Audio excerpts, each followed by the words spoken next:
Welcome back, everybody, to the Lindemann Outdoors Podcast. I'm your host, Jacob Lindemann. Also with us today and every day, our co-host, the big man himself, Jeremy Lindemann. We got a fun one for you guys, Ep.4. We're going to do a little Q&A session. I put the word out on the Instagram.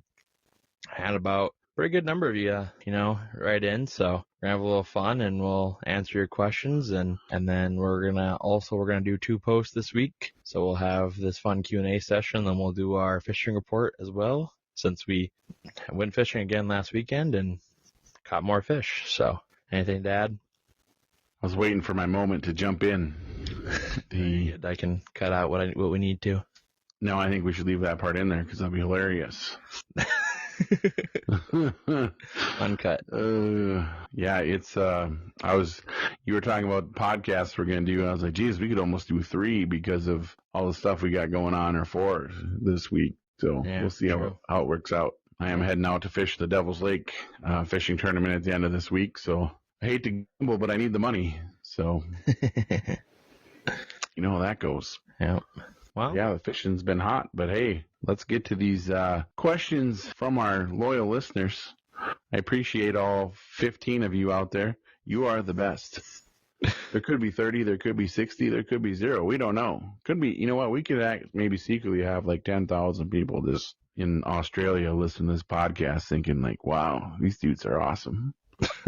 Well, to those in Australia, thank you. Yes.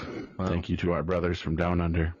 I think we're going to keep these questions anonymous, just because I don't think we need to out people. But if you hear your question, we answered it. Right on. The old anonymous. Remember Alcoholics Anonymous? I saw some of my friends the other day from there. I'm like, hey, Bill, good to see you. When's the meeting? When's the AA meeting next week? He's like, it's called Alcoholics Anonymous. Don't be telling people I'm there. I'm like, jeez. Harsh. Yeah, no wonder why nobody likes a quitter. Anyway. Okay, the first question is favorite game to hunt. You want to go first? Yeah. I think mine would be whitetails. It's just, one, it's the most, I would say, just peaceful and just also exhilarating hunts you can be on. I love sitting in a tree and just being in nature and just being as quiet and still as possible and just waiting for that perfect moment. And I think there's a lot of work that goes into, deer hunting that goes unnoticed with food plots and scouting. And, I think you just don't get that in other hunts as well. I mean, obviously, like mule deer and elk are probably around the same, if not even harder.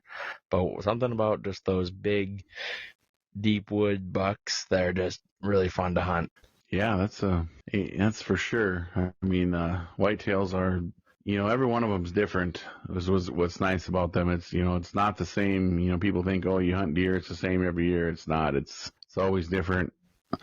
Even like bucks, the racks they can grow, every one of them's different. Every buck is different. It's, the meat is good. They're difficult to hunt. It's challenging. It's interesting. It's pretty exciting.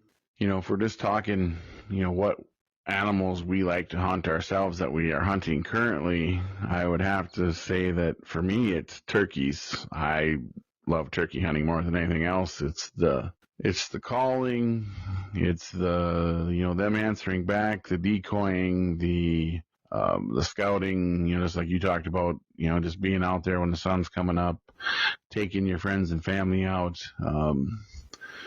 For me, deer hunting gets to be kind of a grind because I probably take it a little too seriously, and all I care about is, I'm just grinding, busting my butt out there, scouting, hunting, going all over the place, trying to get a big buck with my bow. And for me, turkey hunting is a little more relaxing, but yet at the same time, I get that adrenaline rush, which I love, when I get a big tom coming in, and hard to beat for me. So yeah, that's where we're different. Turkey hunting for me is stress. It is always just so intense. Yeah, you don't get buck fever, but you sure as heck get turkey fever. Oh, 2 years in a row shooting 2 big toms. I hit them on my second shot. Yeah, and I've been with you, 20 times when we've been deer hunting, and I'm like, oh, there's one right out there, and before I can get the words out of my mouth, he's on the ground. Yeah, deer, it's game time. I'm dropping that motherfucker. But turkeys, I'm like, oh shit. Yeah, it's I don't know, the gobble gets me. It just well, it does. Well, it's the anticipation of them things coming in. They're gobbling, they're getting closer and closer, and they strut and they do all the stuff that they do. Yep. It can mess a guy up, that's for sure. Yeah, it's a sigh of relief and big deep breath after, because after I finally get one on the ground, because it's just so intense. I don't know, it's crazy. That's why I say I personally like whitetails, because I can just be it's more enjoyable. Yeah, for me it's more enjoyable and not as much of. Don't get me wrong, I'm not shooting many turkeys in the face as I possibly can in my life, but yeah, it's intense. Yeah, no, that's what makes hunting so cool, is that everybody has, what their thing is, what it, you got what makes you happy, and I got what makes me happy, and our buddies got their own thing too, and that's what's cool, is that we don't all have to agree, and we can all do our own thing, and it's all awesome. So, yeah. Amen to that, brother. I think we probably, those who know us well will know who was asking this question, but craziest story while hunting or fishing, something you wouldn't want your wife to know. I don't know if we should say that, but I believe all hunters and fishermen know that there's been a couple moments where you're like, definitely not going to tell the wife or the lady at home what just went down, because almost didn't make it home. But yeah, I don't know what you're talking about, Jacob. Yeah, I mean, we're always safe. Nothing. I've never experienced one of these situations ever. We've never had to jump big ice breaks or skip a couple, 10 or 20 feet of water while ice fishing on our snowmobiles. No, that never happens. No, just because the ice shifted and by shore and opened up a little bit. No, I don't remember ever having to do anything that was unsafe. There's no stories I can think of. It's completely safe. I mean, even this Saturday when we were out and we were looking at some of those big rollers coming at us with the boat, I was like, geez, this is kind of boring and hardly sketchy at all. I just, Yeah, I mean, when you see a wave above the boat, it's not even that dangerous. Just no, I thought, let's just all put our life jackets on because they look stylish. Yeah, that's what I was thinking. Not dangerous at all. Cool. They're camouflage. Yeah, I mean, they're neat. I wear one just around the yard sometimes just for fun. Yeah, it's like a warm hug, Yeah. So this question, whoever wrote this, that's weird that they would think that there's anything sketchy about hunting and fishing and, things that could go wrong or, extra risks being taken out there unsafely. We don't do that. I mean, I think sliding down a cliffside in the snow coming near a 200-foot drop in the mountains is perfectly safe. Well, I mean, that's why you slide, so you can control yourself so you don't fall off the edge. I mean, that's totally fine. Yeah. Totally fine. I mean, taking a wrong turn out in the middle of the mountains, trying to, get back to the trailhead and in the dark. I mean, dark, so dark. Nothing wrong with that. Accidentally coming through someone else's property that's posted and, in their backyard. Wondering if the rancher is going to start shooting at you because, here you are. I was hoping, get the chance to explain that we are lost and just looking for the main road, which luckily for us, that's where that ranch was. Through his driveway was the road. We just popped right out where we needed to be. So 30 minutes later, we were at Burger King. Yeah, I've never heard a mountain lion scream down below in a river bottom where my father was hunting, and I decided I'm just going to walk uphill to the truck and wait till morning till he comes out of there. Oh, to recover my body, you mean? Yeah. When you left me for dead? Well, that time? That was nice. I was sitting at the top of the hill, and I was looking down, and 100 yards to the left, I heard a mountain lion scream. And to the right, 100 yards, were right about where your tree was, where I knew it was. And I was like, I'm sure he's fine. That's not what you thought. You're like, he's dead. Oh, he's dead. He's lived a good life. He's lived a good life. I'm just gonna. Yeah. I felt like I was in the movie Step Brothers, and you had me in the hole, and I'm like, what are you doing? I'm burying you, but I'm not dead. You're like, yes, you are. Awaken the neighbors. Yeah, just left me there all by myself. I'm like, oh, you weren't going to come get me or make sure I was okay or just leave me for dead. You were fine. Yeah. For those of you that don't know, we are father and son. So, I would have told Mom that you got eaten by a mountain lion and I found your shoe. It would have been fine. Just enough to collect the life insurance. Yep. Yep. Yeah. I tell you what, really, I can really feel the love. Anyway, I had a listener send me a question. Okay.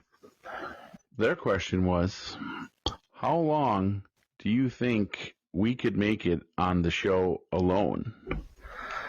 Well, I know if I came home without the money, I would be sleeping on the couch for a long, long time. I know that if I came home without the money, you kids would be like, what are you doing here? Get back out there. Get back out there. Did they know you left? Why are you such a giant pussy? Get out in the woods. No. You'll be fine. I mean, I understand that show is very difficult and hard and they're in the Arctic, but I see some guys out there that are fishing every day and they're catching lake trout by 7 fish a day and they kill the moose and they're just loaded up on food and they're just like, I miss my family. And I'm like, that's a bunch of bullshit. Get the $1 million. Your family will love you more. Yeah, whose family is this? Ours would never let us come back for ever. I just watched this video. There are these two guys. There's this Mr. Beast video. He gave these two guys $10,000 a day to stay out in the wilderness, and they only made it like 60 days. And the one guy was just like, the one guy's wife, they let him see him after a while, and she was like, you need to come home. I miss you. And he's like, yeah, I think you're right. And I'm like, ugh, they only went home with like $300,000. I mean, yes, it's a lot of money, but you're getting $10K a day. I would have stayed out there for a year. I would have, as long as the $10K kept coming, I don't think I would have left. Yeah, no. I mean, maybe we're just cocky, but I also feel like if, especially a tag team, I mean, if you got two people out there and you're sharing the work and you have a good supply of food and you're warm and a good shelter, there's no reason to go home without the money. If it's the two of us and one of us decided that we were going to go, the other would knock the other one out for sure. At least get a couple more days. Yeah. You'd wake up tied up in the corner of the cabin and be like, what do you like to do for fun? Oh, grunt and wiggle? Awesome. So we're doing today. I'm going to keep you alive so I get your paycheck. That's right. I'm taking the money. Yeah. So I thought that was a pretty funny question of how long could we make it? We would make it until we won, and then we would be allowed to come back home. Yep. And just not home, but friends. I mean, we could never show our faces if we didn't win that show. Nope. We would be teased until there was no tomorrow. And also, I just see that as a good experience to lose some weight. I mean, we're both pretty big guys. I mean, this sounds like a good beefy excuse. Yeah. We were looking at, trying to get some tall size T-shirts for our store, and we found the tall and beefy T-shirt. Yep, tall and beefy. Just as what could have said Lindemann on the back of it. It's the same damn thing. Yep. So those for you big boys out there, we got you covered now. Yeah. Literally covered with a shirt. Yeah. This next question was. Next question. What is the wildest shit you've ever seen in the wilderness? I think one of the most craziest experiences that I've personally had was when we were up in Flin Flon lake trout fishing in northern Canada when we had a mama caribou and are they cubs? Or what are they? Are they calves? They're calves. Calves. They're calves. Mama caribou. Jacob's been hitting the head a lot, people. He played a lot of football. So, yeah. Anyway, keep going. A mama caribou and her calf swam 3-4 feet from our boat from island to island. Mm-hmm. That was That was cool. That was some wild shit. I think I was like 12 or 13 maybe, and that blew my mind. Because one, I didn't know caribou swam island to island. I didn't even know they would just come that close to your boat. I'd have to go back to another story of you being about 12 years old, as we were bow hunting on some state land, and you weren't really old enough to climb a tree yet, so I popped up a ground blind for you. Oh. You were old enough to hunt by yourself, but you had to use a climber stand on this public land, so you weren't quite set up for that yet. No. So I set you up in the ground blind, and I just went, 200 yards down the edge of the woods from you, so I could see you the whole time. Yep. And while I'm sitting there, all of a sudden to my left, a black bear comes out, and pretty big one. And we were hunting in the no quota zone, and so I always buy my bear tags for that area because they're over the counter, and you just never know when you're going to run into a bear when you're bow hunting. So some nights you're deer hunting, some nights you're bear hunting. Yep. This night the deer hunt turned into a bear hunt because I would say about 250-pound black bear popped out and was, working along the edge, eating acorns and whatnot, and I seen it look up, and it saw your ground blind, and then decided it was going to go check that out. Yeah, I don't think it wasn't aggressive or anything, but it was definitely curious.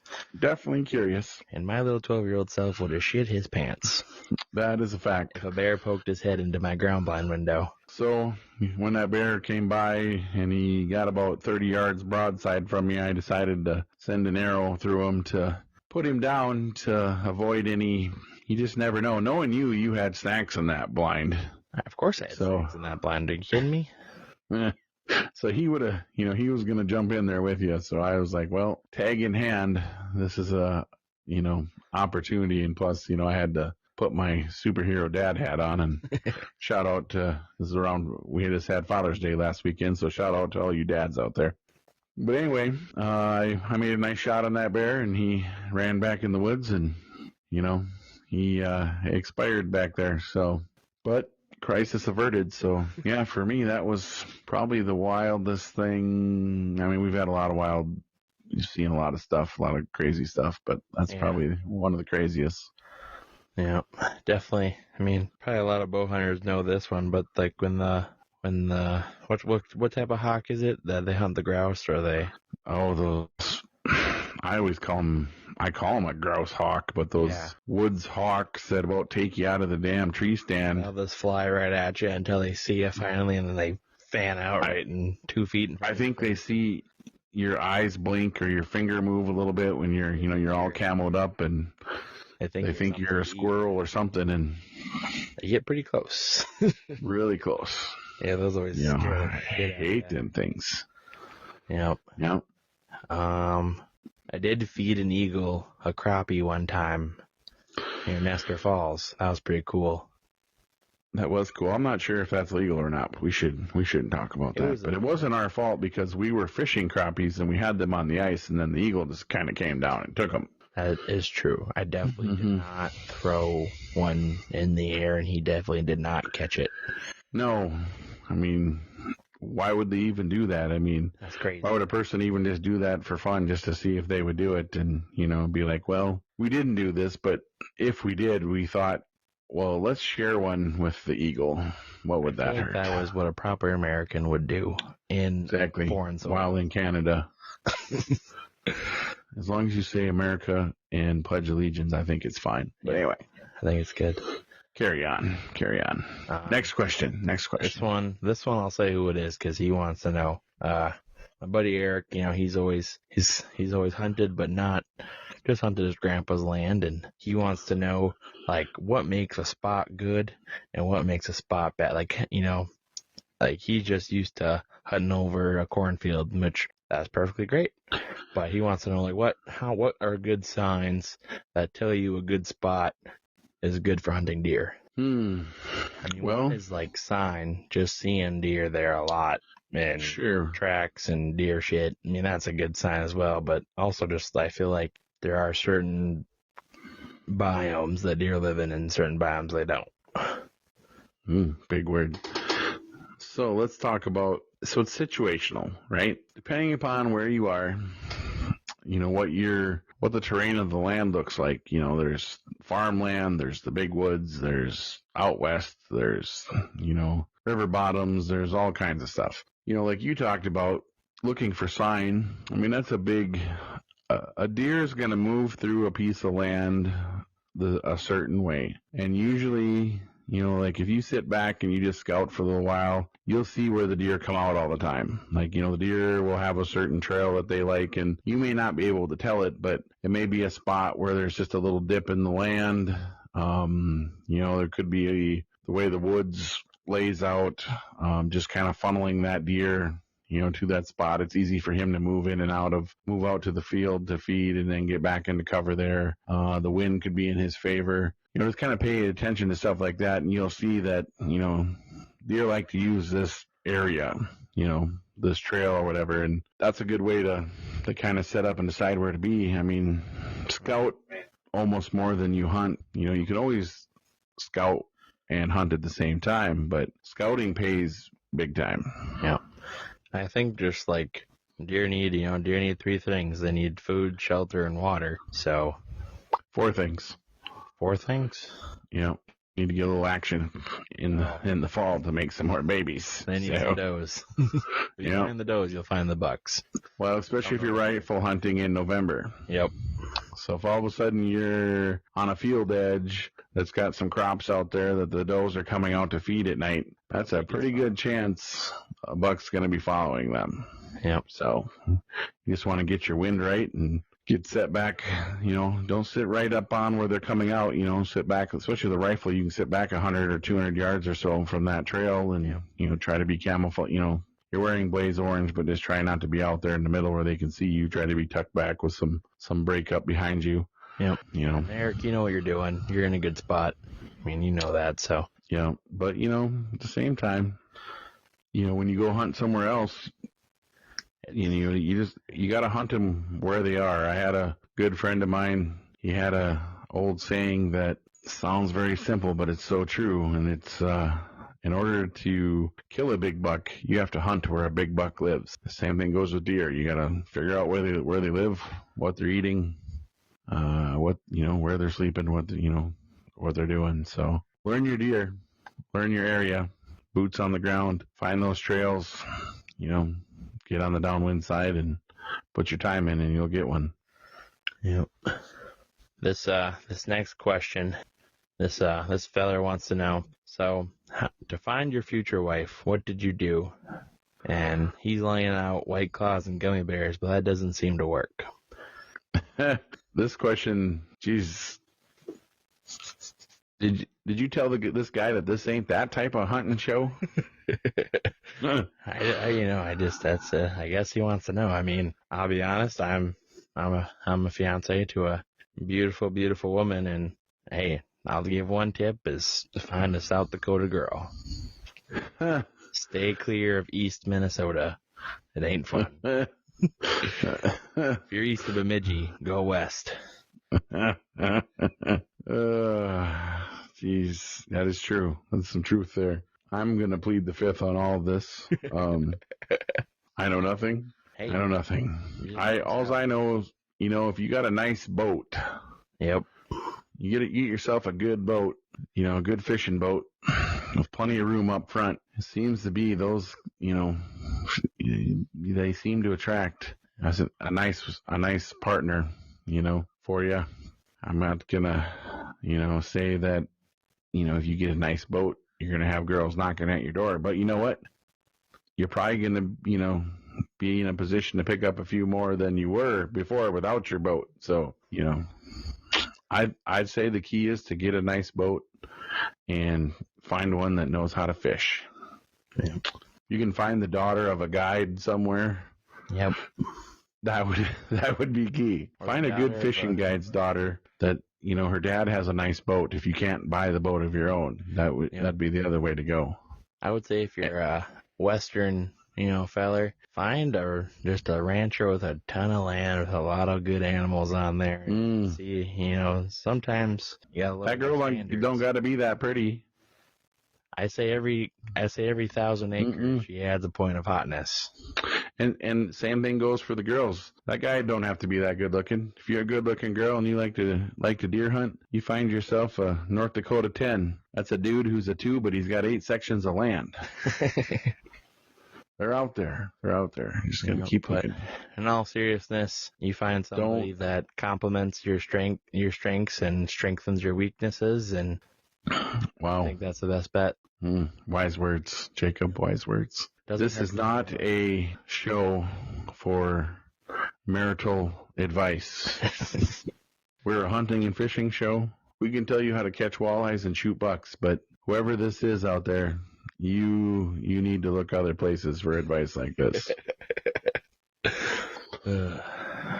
Yep. As long as she lets you go hunting and fishing, she's a winner. The next question: money, without money in the equation, what would be your dream outdoor experience? So when you mean without money in the equation, as in I have as much as I want and I can go do whatever I want? Exactly. So you have all the money in the world. Now it's just pick your dream hunt. Yep. Or hunts, for that matter. I mean, the North American Grand Slam, that sounds pretty good. It does. But with a bow. Yeah, with a bow. Yep. I think personally, I've had this idea for a couple of years now. I'm going to say, if I have all the money in the world, I'm getting the best guide to do an all expenses paid Alaskan caribou archery hunt. You know, and normally I would be against getting a guide, but if you go to Alaska, you need a guide because the guide has the airplane. Yep. They have all the stuff. They know the guides up there. They do a great job. They're out there living with those animals. They know where they're at. They know how to operate safely in Alaska. Yeah, I feel like, the lower 48, you can kind of go without a guide. But once you get into that, I think Alaska's, I mean, I'm definitely not too man enough to say that I would definitely take a guide to Alaska if no money is involved. Yeah. And I would take one for elk hunting too. I mean, money, because it just takes so long to, there's a lot of people that can do it out there on their own and great for them. And, we've done it on our own, before.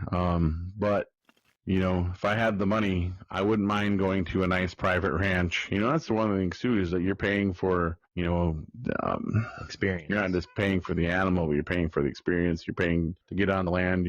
I wouldn't want somebody to hold my hand and take me the whole way, but provide me lodging, help me with the pack out, point me in the direction of where the elk have been, and then just let me go is what I would want.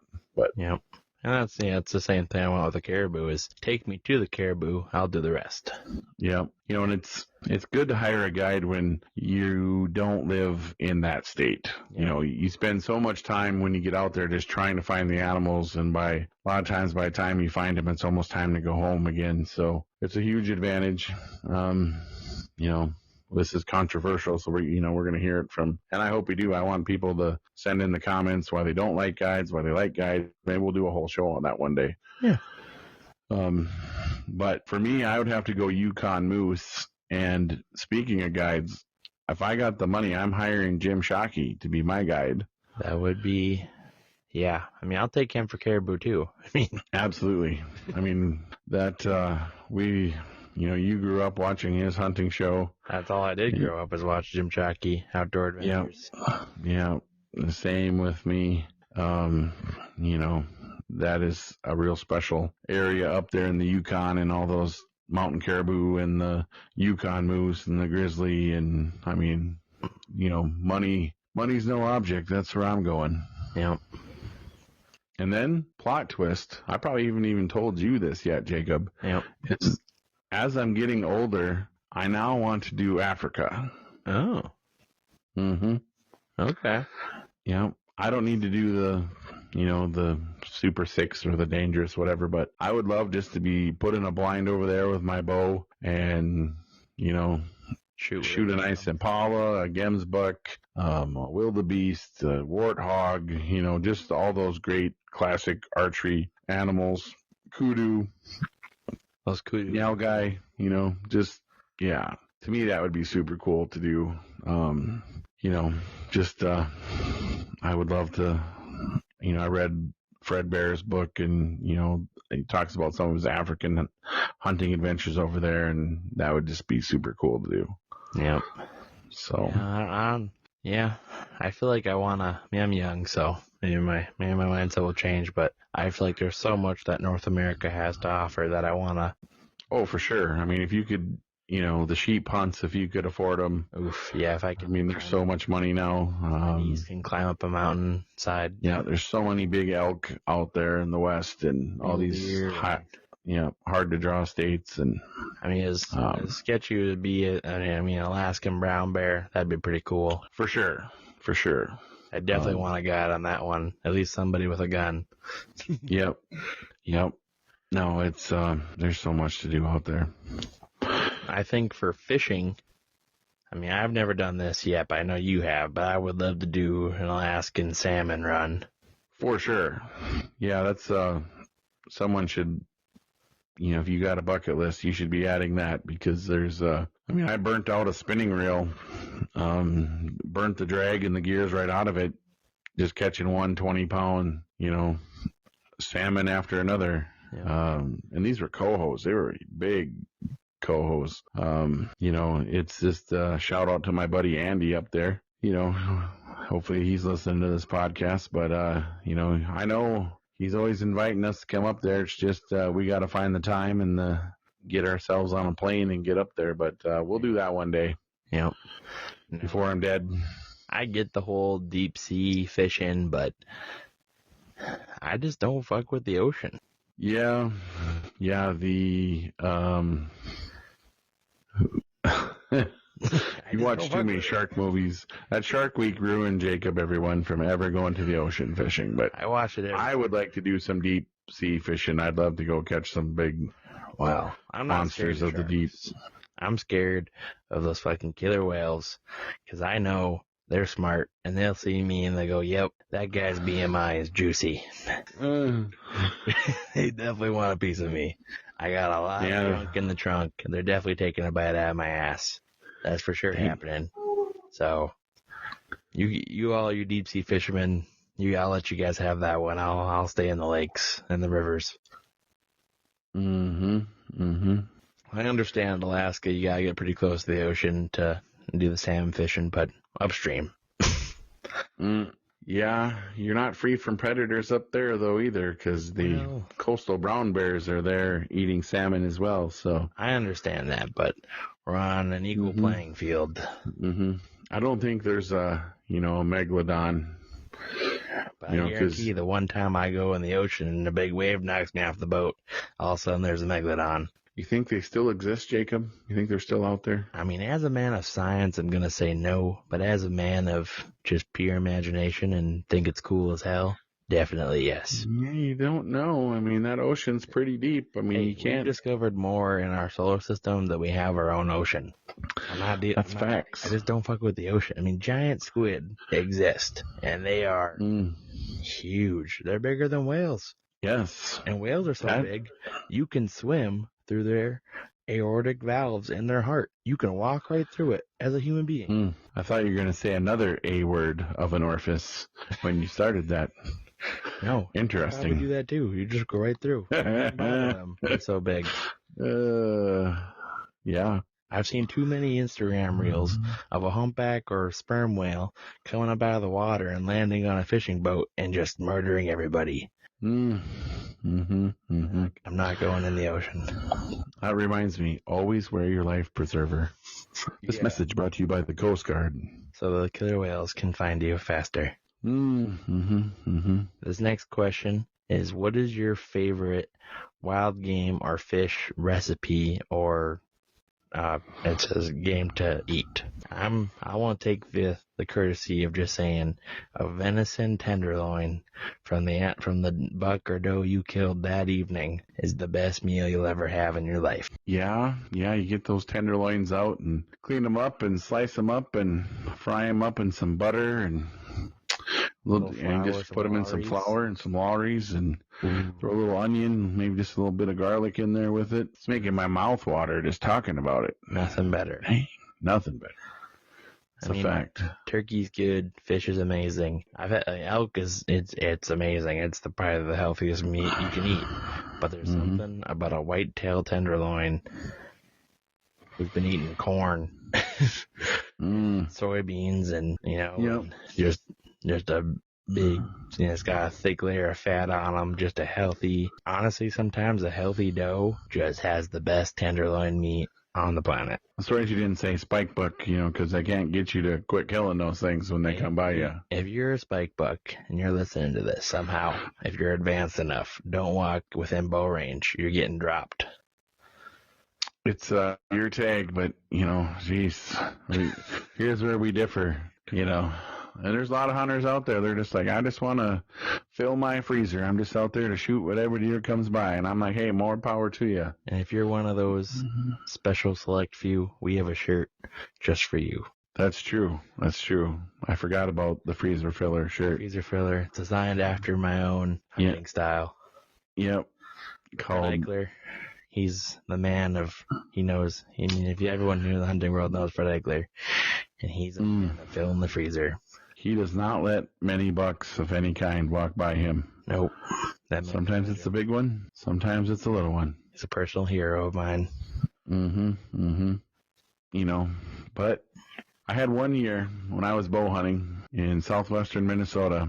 I passed up 18 bucks in one season before I finally shot the buck that, well, it was a decent enough buck for me but we've talked about this. This is a rite of passage everyone's got to go through. I've shot a lot of deer in my life, and I just got to that point. And I'm not saying that I don't shoot a smaller deer from time to time. I mean, I shot a small buck last year that his rack wasn't anything to be, his rack was small. His body was big, but that was the biggest deer I had an opportunity at with my bow. And like you said, Jacob, you got to fill the freezer.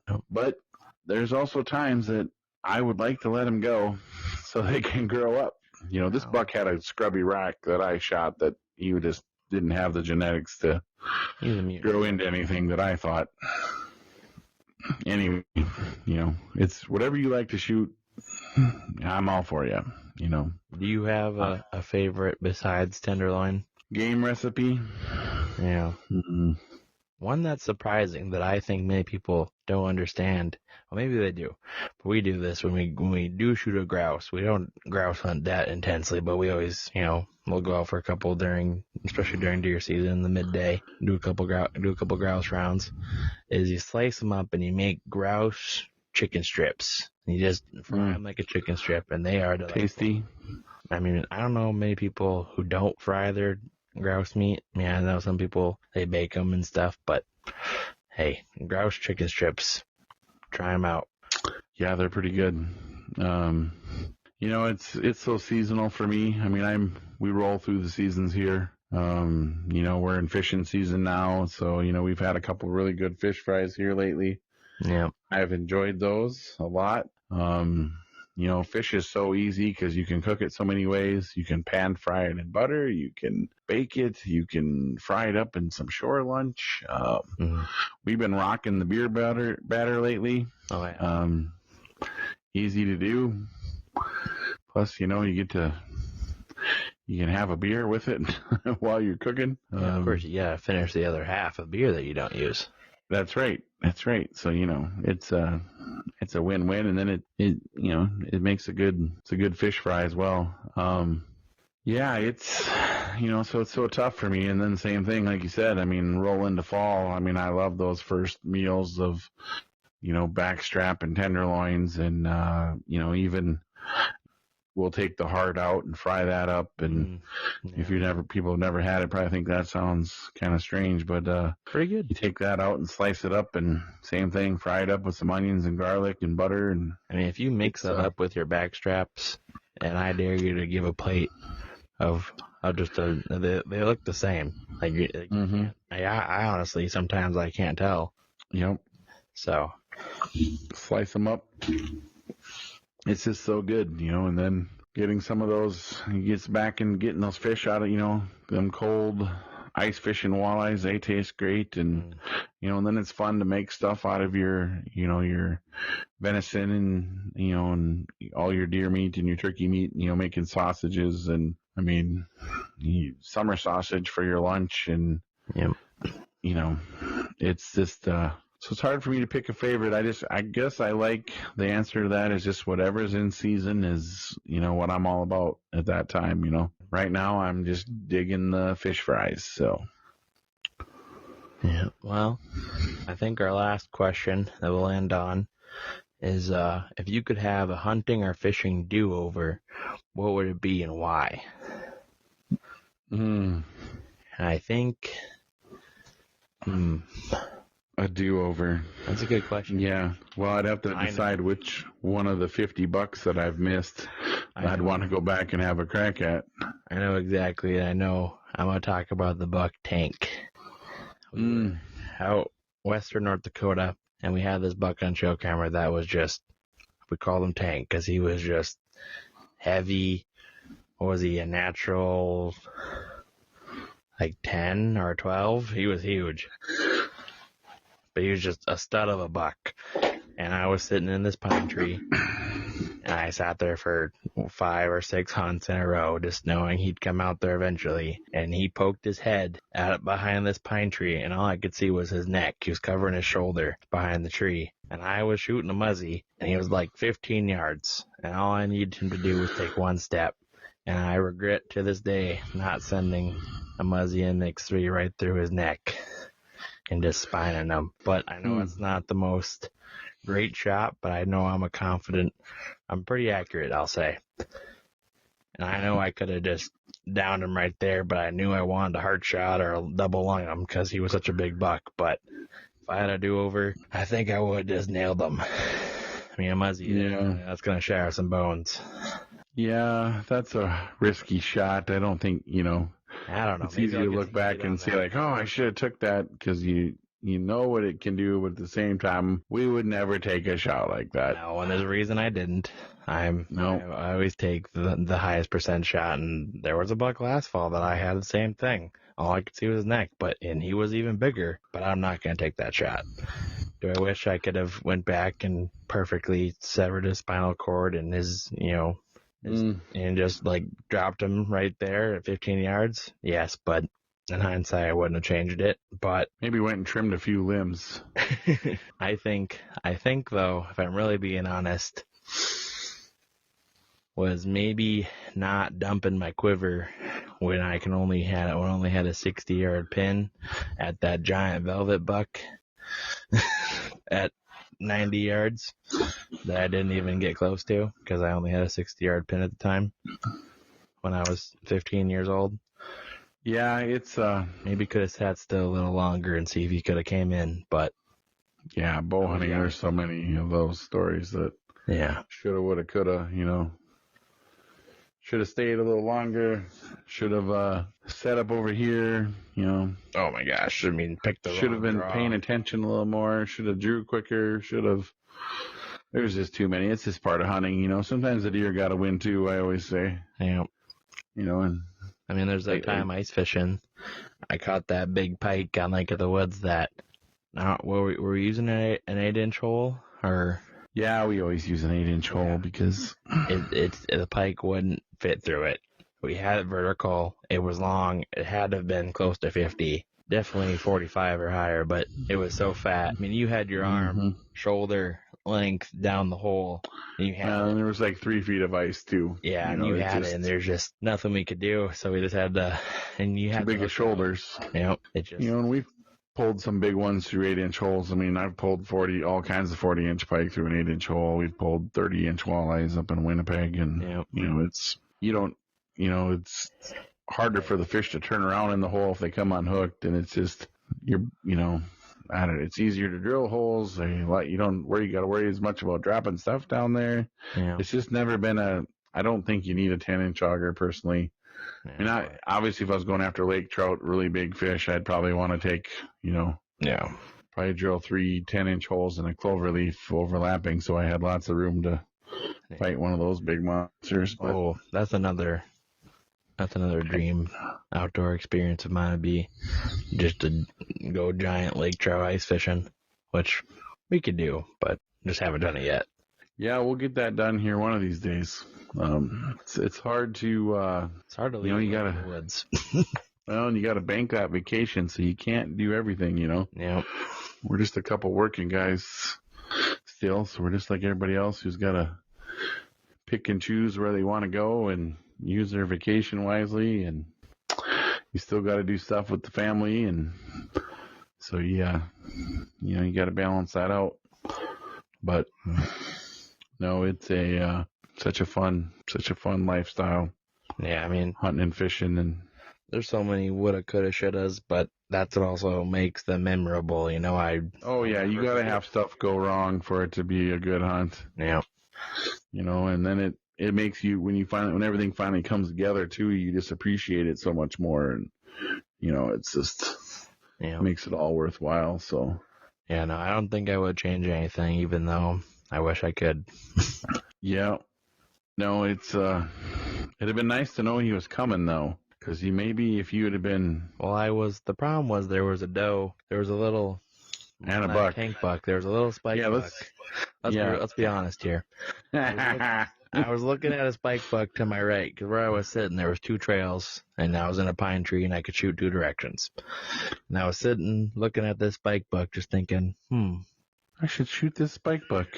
But I know there's a really, really, really big buck here. I mean, shot the spike buck, my dad would be really mad at me. For sure, 160 plus. This buck was.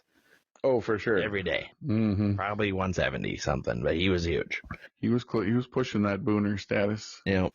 For those of you who don't know him. And then I heard a twig snap, and I just slowly pan over, and I just see and he had a white rack also. That's how we noticed. That's when we knew it was him. And I just look over, and I just see just this giant rack staring up at me. And all I could see was his neck. And I had my bow, because I was about to shoot this little spike buck.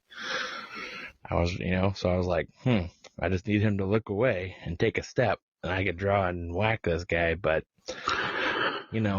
greedy young Jacob strikes again and wants to shoot the spike buck. That happens. Hey, but also, I've shot some big bucks. They just happened to be the first deer I saw that day. Yeah, that helps. That helps your odds of... No, it's all about what you want out of the experience. People want to shoot a deer that they like. I'd say let it have it. Yeah. So, well, plus that gets you tagged out and then gets you out of the woods. So then I got a chance of getting the big buck. So, well, that's true. I was gonna say, I'm like, well, if I shoot the small ones, you can shoot the big ones. So, helps to work as a team. It does. Yeah. It does. Yeah, I just want to say thanks to all the listeners and all the people who ask questions, and we appreciate it, and makes a fun podcast for us. And we'll wrap this one up here, and unless you want to add anything there, Jeremy, or... Well, I just would also like to say thank you to everybody that's listening to us. We're trying to, we're going to try to keep this light and fun, and, and also help you guys be successful out there in the outdoors. That's our goal, is we want to help people. We want to share some of the things that work for us, and hopefully it helps you, fill your freezer. Or learn from our mistakes. Absolutely. Or, we can just have some good, fun hunting and fishing conversations that help pass the time when you're plugging away at work, and for need something to help you get through that day. Road trips, yeah, absolutely. Heading out to the woods, whatever. We appreciate everybody who listens, and appreciate our support systems, and tell your friends. Tell your friends. And follow, like, share, subscribe. This will be. Let us know what you want to hear. If you like what we're doing, we'll keep doing what we're doing. If you don't like what we're doing, well, we don't care. No, we care. Yeah. Let us know what you want to hear too. We got a lot of stuff. So. Yep. Yeah, we're on. Well, close her down, Jakey. I will. Close her down. Shout out to all the fathers for Father's Day. Thanks for everybody, and thank you, Dad, for being the best guide, butcher, caller, dragger, and just best hunting buddy I could ask for. And just all you dads out there, and we know all us kids out there, we thank you lots and lots, and we owe you way too much. But this has been the Lindemann Outdoor Podcast. Thank you guys for listening. You can follow us on our social medias, which are just our names, Jacob and Jeremy Lindemann. Follow us on YouTube, Lindemann Outdoors. Our podcasts are on YouTube, Spotify, Amazon, and soon to be Apple Music. We got tall sizes and also a sneak peek. We will be having a 4th of July drop for all you prideful and patriotic Americans out there. So stay tuned for that, and thanks for watching.